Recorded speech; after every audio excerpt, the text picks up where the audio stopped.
भारत को आर्बिट्रेशन का एक बड़ा हब बनाना ये हमारी सरकार की एक प्राथमिकता रही है।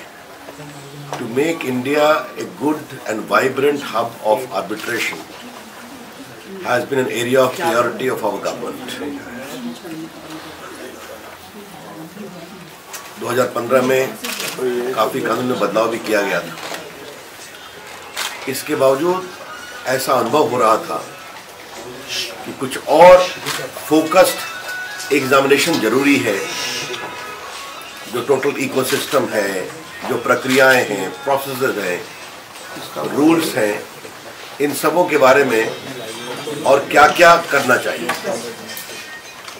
उसके बाद ये भी विचार था कि जो अभी एग्जिस्टिंग इंस्टीट्यूशंस हैं, कई गवर्नमेंट फंडेड हैं, उनका इस दिशा में जो सहयोग है वो कैसा है, और टोटलिटी में आर्बिट्रेशन को ऑल्टरनेटिव डिस्प्यूट रिड्रेसल के दृष्टिकोण से और मजबूत किया जाए, इस दिशा में काम करना जरूरी था। A need was felt that in order to make India a good hub of arbitration dispute redressal mechanism, both domestic and international, a structured view was required to be taken to examine the processes, procedures, the ecosystem, the functioning of the institutions, the various agreements which govern in the field, so that we can accelerate the entire arbitration ecosystem in the country. तो इसके इस दिशा में हमने एक high powered committee बनाई है, और committee के सदस्य और अध्यक्ष का मैं नाम पढ़ूंगा तो आपको लग जाएगा कि कमेटी क्या है। BN Shri Krishna, retired Supreme Court जज, आपको हम एक प्रेस नोट देंगे, will be the chairman of this committee. Shri RV Ravindran, another retired judge of the Supreme Court, will be a member of this committee. आपको मालूम है कि BN श्री कृष्णा जी और श्री रविंद्रन आर्बिट्रेशन के क्षेत्र में बहुत ही जाना पहचाना नाम है, both national arbitration, international arbitration. Justice S Ravindra Bhatt, जज ऑफ दिल्ली हाई कोर्ट, इसके मेंबर होंगे। KK वेणुगोपाल, देश के बहुत ही नामी सीनियर एडवोकेट, इसके मेंबर होंगे। PS Narasimha, the additional Solicitor General of India, will be a member of this committee. Indu Malhotra, senior council supreme court of India, Indu Malhotra ने आर्बिट्रेशन पर एक किताब लिखी है, आपको मालूम होगा, she will be member of this committee. And Arghya Sen Gupta, director of the Vidhi centre for legal policy, वो इसके मेंबर होंगे। इसमें फिकी और CII के रिप्रेजेंटेटिव को भी हम रखेंगे, और हमारे सेक्रेटरी लीगल अफेयर्स इसके मेंबर सेक्रेटरी होंगे।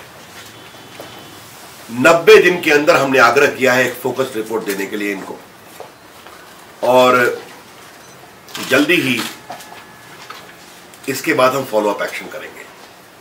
लेकिन I am very grateful to all these eminent people कि हमारे आग्रह को उन्होंने स्वीकार किया है। ये सब लोग अपने दृष्टिकोण से बहुत ही व्यस्त लोग हैं, आपको मालूम है, चाहे वो जैसे BN श्री कृष्णा हो, जैसे रविंद्रन हो, या KK वेणुगोपाल हो, या इंदु हो, या रविंद्र भट्ट हो। But all of them have agreed that we will take it as a part of a national duty to make India a big hub of arbitration. तो ये एक बहुत ही बड़ी घोषणा थी, तो मुझे लगा कि आप लोगों को बुला करके मैं इसको बता दूं। इसका प्रेस नोट आपको मिल जाएगा। मित्रों, डिजिटल पेमेंट को हम बहुत ही बढ़ावा दे रहे हैं, आपको मालूम है। उसमें एक हमारा IT एक्ट है विच गवर्न्स द फील्ड। तो साइबर सिक्योरिटी के क्षेत्र में हमने काफी काम किया है। जैसे हमारा जो CERT-IN है, इमरजेंसी रिस्पांस टीम, वहां हमने एक डिजिटल पेमेंट सेक्शन बनाया है CERT-IN में।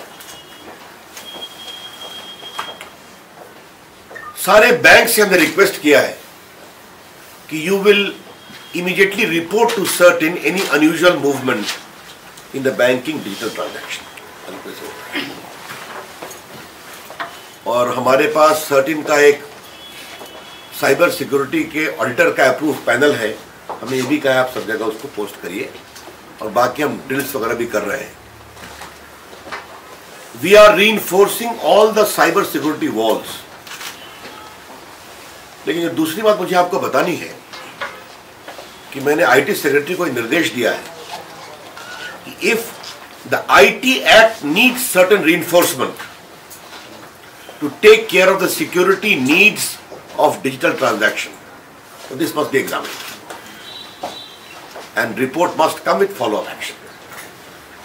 तो ये दूसरे लॉ के क्षेत्र में एक इम्पॉर्टेंट घोषणा आप सबों से शेयर करनी थी कि एक्ट में, रेगुलेशंस में क्या क्या करना चाहिए to make the security wall of digital transactions more strong.